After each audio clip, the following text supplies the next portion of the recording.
Breaking news. ఏలూరులో యువతిపై అత్యాచారం కేసులో బిగ్ ట్విస్ట్ చోటు చేసుకుంది. బాధితురాలిపై ఎలాంటి లైంగిక వేధింపులు జరగలేదని పోలీసులు చెబుతున్నారు. బాధితురాలికి ఏలూరు ప్రభుత్వ హాస్పిటల్లో పరీక్షలు జరుగుతున్నాయన్నారు. ఆ యువతి స్కూల్ కి వెళ్లే బాలిక కాదని, ఆమెకు వివాహం జరిగి పాప కూడా ఉందంటున్న ఏలూరు డీఎస్పీ శ్రవణ్ కుమార్ తో మా ప్రతినిధి సాగర్ ఫేస్ టు ఫేస్. ఏలూరులో బాలిక మీద అఘాయిత్యం జరిగింది. గుర్తు తెలియని యువకులు బాలికని ఇబ్బంది పెట్టారంటూ కూడా ఆ బాలిక అపస్మార స్థితిలో వెళ్ళిపోయింది అంటూ కూడా వార్తలు సోషల్ మీడియాలో వస్తున్న నేపథ్యంలో మనతో మాట్లాడడానికి ఏలూరు డీఎస్పీ శ్రవణ్ కుమార్ ఉన్నారు. సార్, ఏంటి బాలిక ప్రైవేట్ స్కూల్ యూనిఫామ్తో ఉంది, అపస్మారక స్థితిలో ఉంది, ప్రస్తుతం వైద్యం అందుతుందని. ఏంటి అసలు ఆ బాలిక ఆ స్కూల్కి సంబంధం ఉందా? ఏం జరిగింది అసలు? అందరికీ నమస్కారం. యాక్చువల్గా అండి ఈవిడ బాలిక కాదు. యాక్చువల్గా ఒక నల్లజర్ల మండలం దోబచర్ల గ్రామానికి చెందిన ఒక యువతి. ఈవిడికి వివాహం అయ్యి ఒక 6 నెలల పాప కూడా కలిగి ఉంది. అయితే ఆ పాప వాళ్ళు చాలా దినసరి కూలీలుగా పనిచేసుకుంటూ వాళ్ళు ఈ రోడ్ల పక్కన ఉన్నటువంటి గోతులు తోవటం అట్లానే ఒక హార్డ్ వర్కర్స్ వాళ్ళు. దాని మీద ఆవిడ ఈ రీసెంట్గా అమ్మ ఒక 6 months బ్యాక్ డెలివరీ అయింది. ఆ టైంలో ఆమె కొంత ఫిట్స్ లాంటి అనాథ వ్యాధి లాంటివి వచ్చినాయి అని చెప్తున్నారు. అయితే ఇప్పుడు ప్రస్తుతం ఆమెని హాస్పిటల్లో ట్రీట్మెంట్ పొందుతూ ఉంది. కాబట్టి ఆవిడతో అన్ని వివరాలు సేకరిస్తున్నాము. మాకున్నటువంటి సమాచారం ప్రకారం ఆవిడైతే మైనర్ బాలిక కాదు. ఆవిడకి డ్రెస్ ఎలాగొచ్చింది ఏంటనే దాని మీద కూడా ఎంక్వైరీ చేసాం. ఆవిడ ఏంటంటే కొంతమంది బట్టలు లేవంటే ఆమెకి దానం చేశారని చెప్పింది. ఆ దానం ప్రకారం నిన్నటి రోజునాడు ఈవిడి ఆ డ్రెస్ వేసుకొని ఆ దోబచర్ల నుంచి ఏలూరుకు రావడం అనేది జరిగింది. సార్, ఏంటి బాలిక మీరు చెప్పిన యువత మీద అఘాయిత్యాలు జరిగిన, లైంగిక వేధింపులు జరిగినాయి అని కూడా సోషల్ మీడియా ప్రచారం ఉంది. అదెంతవరకు వస్తాం? డాక్టర్లు ఏమంటున్నారు? సార్, యాక్చువల్గా కూడా ఈ లైంగిక వేధింపులు అనే దాని మీద ఇప్పుడు హాస్పిటల్లో ట్రీట్మెంట్ పొందుతుంది. టీమ్ ఆఫ్ డాక్టర్స్ అందరూ కూడా ఆవిడని ఎగ్జామ్ చేస్తున్నారు. రియల్గా ఆవిడ మీద లైంగిక వేధింపులు జరిగాయా జరగలేదా అనే దాని మీద కూలంకషమైనటువంటి దర్యాప్తు జరుగుతుంది.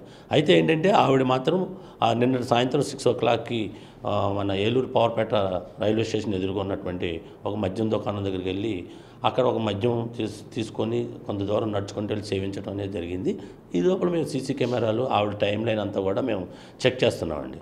తర్వాత ఆవిడ అదే వీధి నుంచి చివరికి రాగానే 12 పంపుల సెంటర్ దగ్గర చేరేతలకి అక్కడ కొంత అమ్మాయి పడిపోవటం, అక్కడ ఉన్న యువకుల్లో అమ్మాయిని తీసుకొని ఆ పక్కన ఉన్న సందులో రోడ్డు మీద ట్రాఫిక్ ఉందని పక్క సందులో తీసుకెళ్ళి అక్కడ పడుకోబెట్టడం జరిగింది. ఈ లోపల నీళ్లు జరుగుతుంటే చుట్టుపక్కల వాళ్ళు కేకలు వేయడంతో వాళ్ళు పారిపోవడం అనేది జరిగింది. ఎందుకు పారిపోవాల్సి వచ్చింది ఏంటనే దాని మీద దర్యాప్తు చేస్తున్నాం. రెండో పాయింట్ ఏంటంటే ఆవిడ అక్కడ ఒక పాప నీళ్ళు ఇవ్వటం, మొహం మీద నీళ్లు కొట్టడం అదంతా కూడా జరగడం మాత్రం వాస్తవం. కాబట్టి ప్రతిదీ కూడా మాకున్నటువంటి సీసీ కెమెరాలు అన్నీ పరిశీలిస్తున్నాం. ఇప్పటివరకు అయితే ఆమె నడుచుకొని రావటం, ఒక్కడిగా వెళ్ళటం అన్నీ కూడా జరిగింది. ఇంకా మిగతా కెమెరాలు కూడా చెక్ చేస్తున్నాం. ఏమైనా కేసు ఏమైనా నమోదు చేశారా దీని మీద? దర్యాప్తు అంటే ఎక్కడ వరకు వచ్చింది? ఎవరన్నా ఆఫీసర్ ఏమన్నా ఇన్వెస్టిగేషన్ ఆఫీసర్గా పట్టింది? ఈరోజు ఇప్పటివరకు కూడా ఏంటంటే ఎటువంటి కేసు నమోదు చేయడం అనేది జరగలేదు. అయితే ప్రాథమికంగా దర్యాప్తు చేస్తున్నాము. దీనిపైనటువంటి మాకున్నటువంటి ప్రొవిజన్స్ ప్రకారం, మాకున్న సమాచారం ప్రకారం మేము దర్యాప్తు చేయడం మొదలుపెట్టింది. దీన్ని 2 Town CI అశోక్ కుమార్ గారు దీన్ని ప్రత్యక్షంగా రాత్రి నుంచి కూడా పర్యవేక్షిస్తూ అన్ని కోణాల్లో కూడా దర్యాప్తు చేస్తున్నాం. మేము కూడా దగ్గరుండి సూపర్వైజ్ చేయడం జరుగుతూ ఉంది. ఉన్నటువంటి సాక్ష్యాధారాలు కూడా చేస్తున్నాం. అంతేగాని నిరాధారమైనటువంటి ఆరోపణలతో సోషల్ మీడియాలో ఎవరైనా ఇష్టం వచ్చినట్టుగా కథనాలు రాసుకొని దాని మీద కనుకుంటే ఆధారాలు లేకుండా చేస్తే మాత్రం చాలా సీరియస్గా తీసుకోవడం అయితే జరుగుతుంది. దీని మీద కనుక తప్పుడు సమాచారం వచ్చి ప్రజల్లో అపోహలు సృష్టించి లేనిపోయిన వ్యక్తిత్వ హననానికి పాల్పడితే మాత్రం కఠినమైన చర్యలు తీసుకోవడం మాత్రం వెనకాడమని చెప్పారు. బాధితురాలకి సంబంధించి ఆమె లైంగిక దాడి జరిగిందా లేదా డాక్టర్లు ఏమన్నారు? డాక్టర్లు ఆమె బాధితురాలు మానసిక పరిస్థితి ఎలా ఉందంటున్నారు? ఇంకా ఇప్పుడు డాక్టర్ పర్యవేక్షణలో ఇంకా పూర్తి స్థాయిలో నివేదిక అయితే లేదు. డాక్టర్స్ అందరూ కూడా అమ్మాయిని ఎగ్జామ్ చేస్తడం జరుగుతుంది. మాకైతే ఇప్పటివరకు ఉన్నటువంటి సమాచారం ప్రకారం ఇంకా డాక్టర్స్ ఎటువంటి ఫైనల్ రిపోర్ట్ కానీ దాని మీద బేసికల్గా వాళ్ళు ఎటువంటి ఇది కానీ మాకైతే చెప్పలేదు. సార్, బాధితురాల తల్లి అక్కమ్మ అని ఆమె కూడా మాట్లాడింది. అసలు ఎందుకు వచ్చారు వీళ్ళు? అక్కడ నల్లజర్ల ప్రాంతం నుండి ఏలూరు ఎందుకు రావాల్సి వచ్చింది?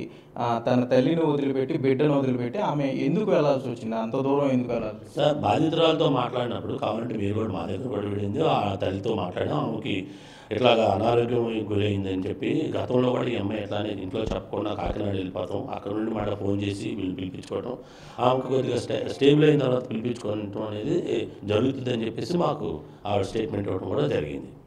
అయితే మొత్తం మీద ఏలూరులో జరిగినటువంటి దీని మీద కొన్ని అనుమానాలు అయితే వ్యక్తమవుతున్నాయి, కొన్ని ప్రశ్నలు కూడా లేవనెత్తుతున్నారు. కొంతమంది యువకులు ఆ మహిళను కొంత చీకటిగా ఉన్న ప్రదేశంలోకి తీసుకెళ్లారు. అక్కడ స్థానికులు గట్టిగా ప్రశ్నిస్తే వారు పారిపోయారని చెప్తున్నారు. పోలీసు స్టేషన్ మాత్రం మరోలో ఉంది. పోలీసులు పూర్తిస్థాయిలో దర్యాప్తు చేసాం, ఎటువంటి లైంగిక వేధింపులు జరగలేదని మహిళే చెప్పినట్లుగా, బాధితురాలే చెప్పినట్లుగా పోలీసులు అయితే చెప్తున్నారు. మరొక పూర్తి స్థాయిలో దర్యాప్తు చేసిన అనంతరం ఏదైతే బాధితురాలు మానసిక పరిస్థితి అట్లాగే బాధితురాలు ఇచ్చిన వెర్షన్ ఆధారంగా కేసు నమోదు చేసే దిశగా కూడా ప్రయత్నాలు చేస్తున్నట్టు కూడా ఏలూరు డీఎస్పీ శ్రావణ్ కుమార్ చెప్పే పరిస్థితులు ఇక్కడ ఉన్నాయి. కెమెరామెన్ భాగీరథతో సాగర్ బిక్టి, ఏలూరు నుండి.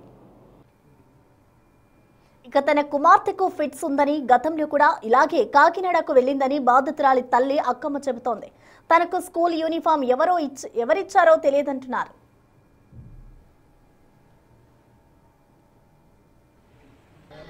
మా అమ్మాయేనండి. ఆ అమ్మాయికి పిడిచేస్తామన్నా ఎటు వెళ్ళిద్దో తెలవదు, ఎక్కడికి వెళ్ళిద్దో తెలవదు. ఒకసారి మొన్న అట్నే కాకినాడ వెళ్తే వెళ్ళి తీసుకొచ్చుకున్నాను, మళ్ళీ వెళ్ళిపోయింది. ఫోన్ చేస్తుంది, ఎక్కడున్నా రామంటే రాదండి. 3 సంవత్సరాలు అవుతుంది.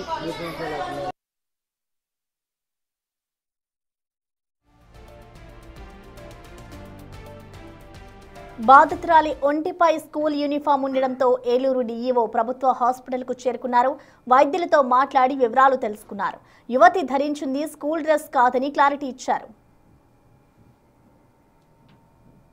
యమున అనే అమ్మాయి ఇక్కడ పడిపోయింది అని చెప్తే మా స్కూల్ అమ్మాయి ఏమని చెప్పారు. అందుకని మేము హాస్పిటల్కి వచ్చాము, ఆ అమ్మాయిని విచారించాము. అయితే ఆ అమ్మాయి మాత్రము స్కూల్ అమ్మాయి అయితే మాత్రం కాదు, దోబచెర్ల ఏరియాకు సంబంధించిన అమ్మాయి అని తెలిసింది. అంటే వాళ్ళ ఫ్యామిలీ మొత్తం కూడా అంటే బెగ్గింగ్ చేసుకుంటారంట. ఆ అమ్మాయికి ఒక పాప కూడా ఉంది, 5 నెలల పాప ఉంది. ఆ అమ్మాయికి ఫిట్స్ వస్తుంటాయని కూడా చెప్పారు. ఫిట్స్ వస్తుండటం వల్ల ఆ చిన్న పాపని వాళ్ళ అమ్మమ్మ దగ్గర ఉంది.